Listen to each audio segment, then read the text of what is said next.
Morning guys, morning. How are you doing today? I hope you're doing well. Mimi nahitaji maombi. Because I don't keep time. I don't know how to keep time. So kama kawaida, I am late for work and I'm here. Trying to share.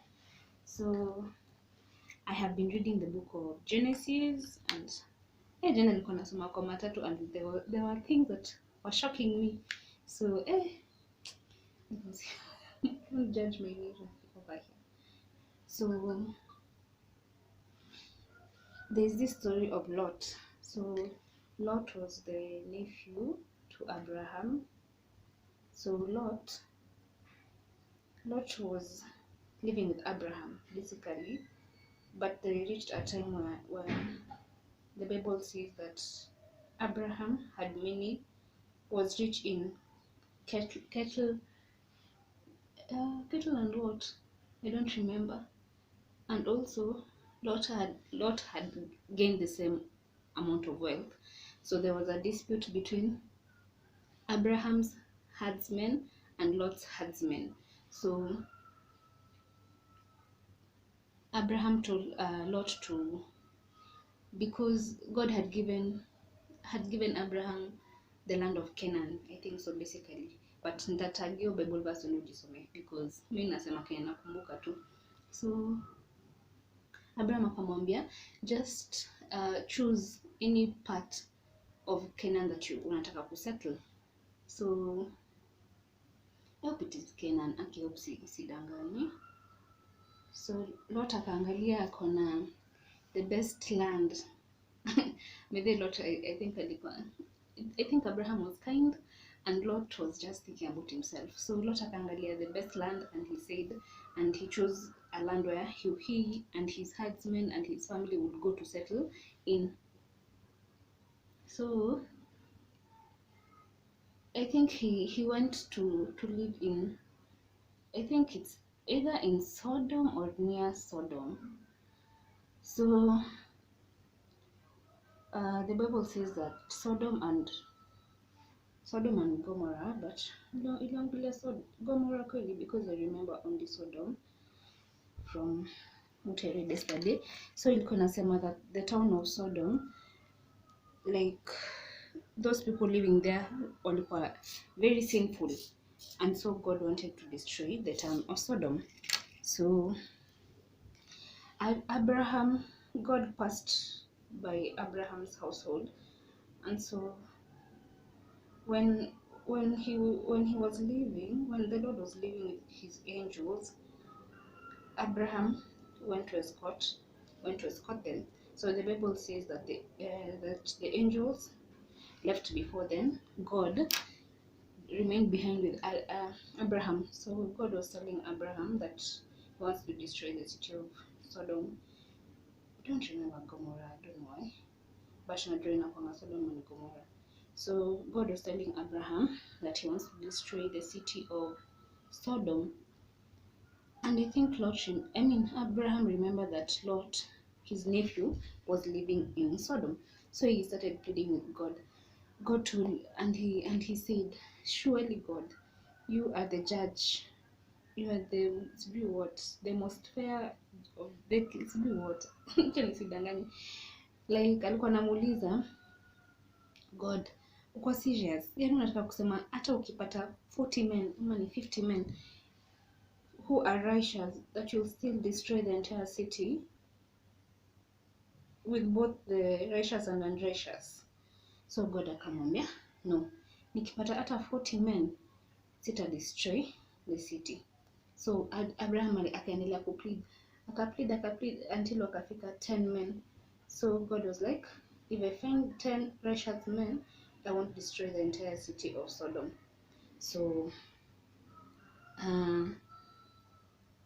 then the Lord left. So tukapelekwa kwa sasa kina Lot. So Lot sijui kama the angels passed by Lot's house ama Lot ndo aliwaona, then he welcomed them to his house. So at first the angels were like, no, we just stay at a hotel, sijui ilikuwa nini, but Lot insisted. So the angels stayed at Lot's house. So guess how wicked the city of Sodom was, that some men who had seen the angels, sasa I don't think they were in the angelic form, I think walikuwa maybe in human form, I am assuming. So the men of Sodom, some men, they went to Lot's house and they started saying, I'm guessing walikuwa nje ya nyumba ya Lot wakisema hizi vitu. So they were like, we have seen some men coming into your house, so bring those men out so that you can have sex with them. Well, hapo ndo nilikuwa shocked, nilikuwa like, really guys, really, that is the extent of wickedness mpenye mmefika.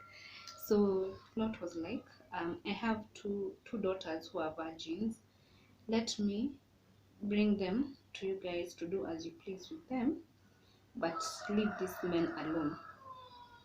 But no, those men were furious, and they even wanted to enter Lot's house by force just to have sex with the angels. Hey, nakwambia the wickedness. Not me judging. So they struggled to get into Lot's house, but the angels walisaidia Lot, like funga nyumba wasiingie. Then the Bible says that the angels made the men blind. Those men who are trying to enter into Lot's house to have sex with them. So yeah, that was the first shocking thing for me. Like, what? Hey, guys, kumbe wickedness ilianza kitambo, and this is in Genesis. In Genesis, by then we saw my stories, and I'm like, yo. kuna part ingine pia Genesis, the time that God sent the floods to wipe out the earth. Basically, God sent the floods because he saw how corrupt the world was. And the chapter, I think it's chapter 5, chapter 6, inaanza ikisema the sons of God, they were coming down from heaven to have sex with the women on earth. I'm just like, yo, okay, God si unakapitianga, si unajionenga vitu mingi. So the other thing that shocked me when I was reading Genesis, but then nasema tu vitu zilinishock, because I have learned many things that I think I'll share in another video.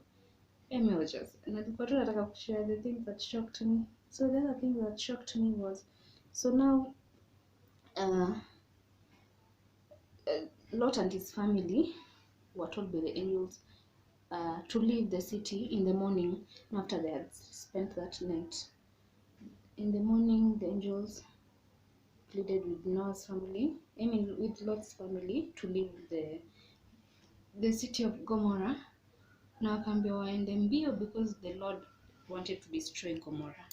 So they were told not to look behind, but as you all know the story, Lot's wife she turned back, and then she turned into a pillar of salt.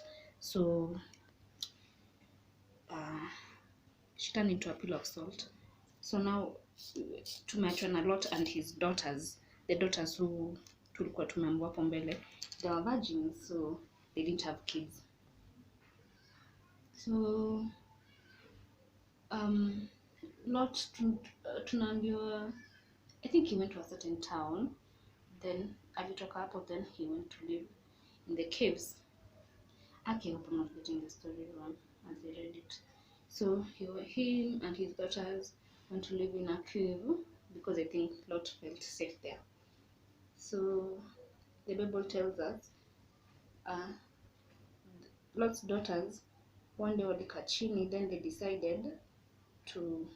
they planned to have sex with their father because they saw that there are no men around, and their father was basically the only man there. So they decided, let's have sex with our father so that we can get children, so that we can keep the name of our father. I think nasema kitu kama hiyo, and I'm just like, it's a lot.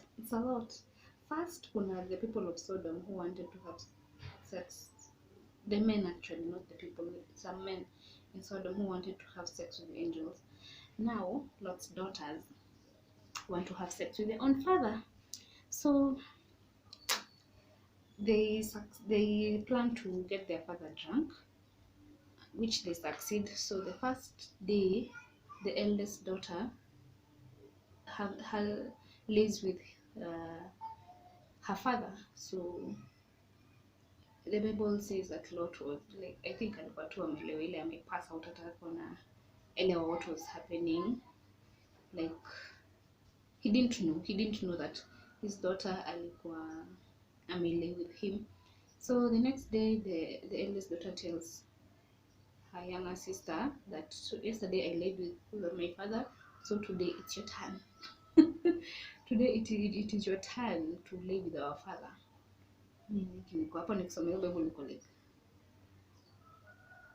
what is going on? So they do the same thing. They manage to get their father drunk. Then the youngest daughter manages to have sex with their father again, without their father being aware, being conscious of what is going on. So first of all, hapo unaona drunkenness is bad. And I don't know, you guys, ebu mniambie, because mimi from the verses nimesoma kwa Bible, I know that drunkenness is a sin, but kuna mtu alinipinga juzi kwa social media akasema, don't tell people what God doesn't like. And I was just like, okay. I'm not over here trying to speak on God's behalf, but I was just sharing what I have learned from reading the Bible. So guys, kama mnajua hiyo as a fact, kindly comment down below, unisupport, uniambie by the way ni ukweli. Ndo nisikwe mimi ndo na misinterpret the Bible. So yeah, those are the things that shocked me in a story a lot. So story Abraham, me first of all, I love the relationship that Abraham had with God. So there's this time, okay, check on that.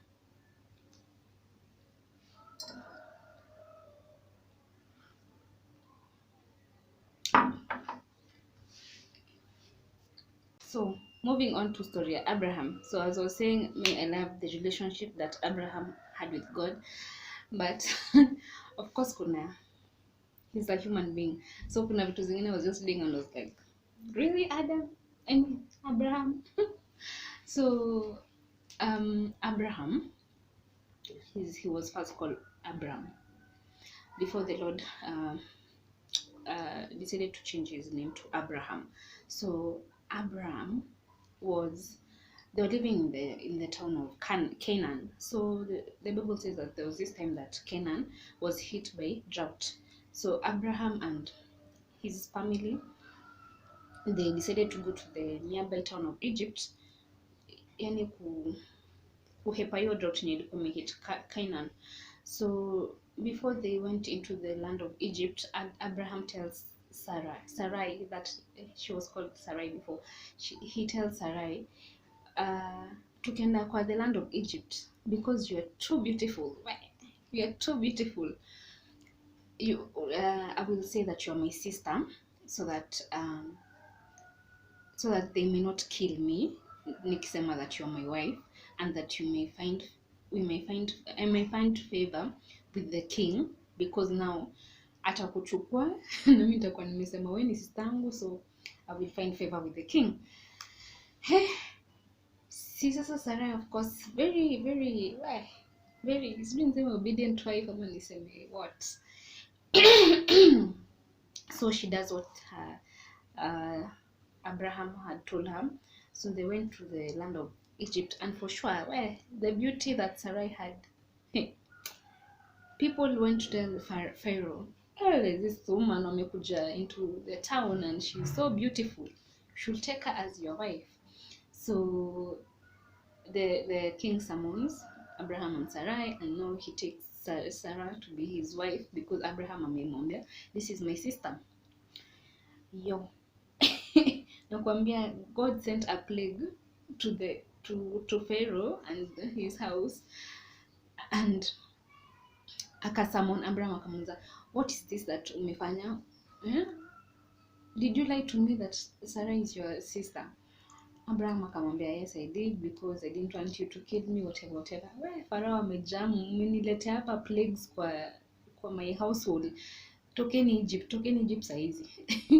And you know, Abraham alikuwa amepatiwa, I think, some cattle, like I think ilikuwa like inaitwa nini surely.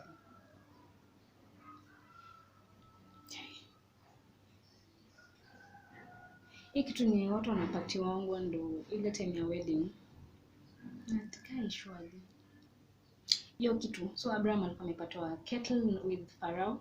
So akaamba, wewe toka tu uende tu na hizo cattle, wewe toka tu, mimi sikutaki in my household because of what Abraham and Sarai had done. God had sent a plague to the house of Pharaoh. So mimi I will think Abraham has learned. Guess what? He did the exact same thing. Let me get my Bible because kumbuke sorry. So Genesis chapter 20, it says, Abraham moved south to Negev and lived for a while between Kadesh and Shur, and then he moved to Gerar. While living there as a foreigner, Abraham introduced his wife Sarah by saying, she's my sister. Okay, Abraham, really? So King Abimelech of Gerar sent for Sarah and had her brought to him at his palace. But that night God came to Abimelech in a dream and told him, you are a dead man, for that woman who you have taken is already married. But Abimelech had not slept with her yet. So he said, Lord, will you destroy an innocent nation? Well, the wrath of God. Didn't Abraham tell me she is my sister? And she herself said, yes, he is my brother. I acted in complete innocence. My hands are clean. In the dream, God responded, yes, I know you are innocent. That's why I kept you from sinning against me, and why I did not let you touch her. Now return the woman to her husband, and he will pray for you, for he is a prophet. Then you will live. But if you don't return her to him, you can be sure that you and your people will die.